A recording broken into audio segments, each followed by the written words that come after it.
Hey, hope you guys are all doing well.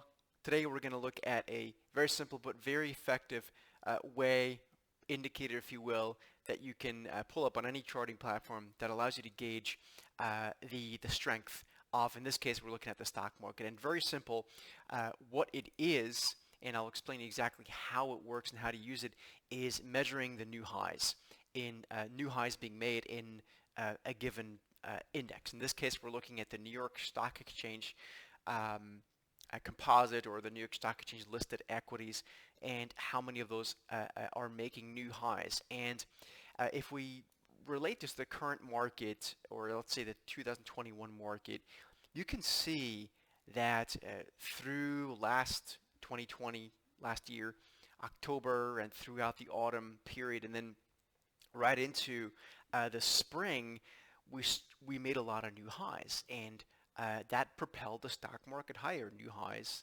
higher highs, higher lows. And then all of that culminated in early May, and that's exactly when the broader market began to stall. Interest rates stopped going higher, in fact, even earlier than that. And really the market's been a choppy mess since.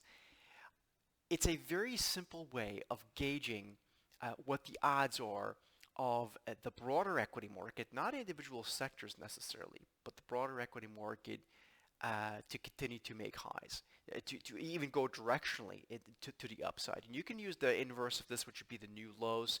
I don't find that one as useful. One of the simple reasons why is because the market does over time tend to go up, so I find this to be more useful.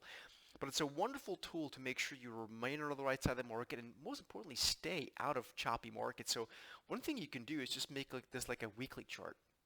And I'm going to pull it in a bit closer, and you can see, just by making this optically very pleasing, as we had the COVID crash, essentially, which was this bit here, the new highs in the market were very clear. I mean, you could even draw trend lines on this thing if you want to. But then we peaked, and the market has done exactly that since. So let's look at one part of the market, and I've talked about many parts of the market, including industrials, materials, consumer discretionary stocks, financials, that have all done absolutely nothing since May.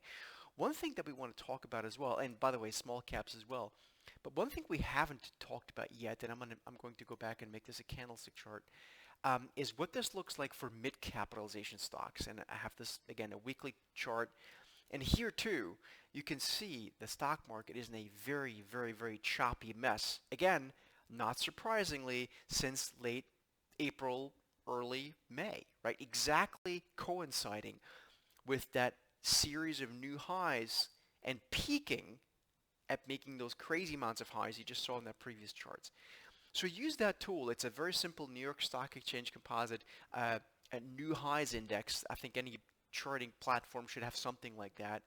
And it's going to allow you to remain on the right side of the market and not expect much of the market if new highs are not being made.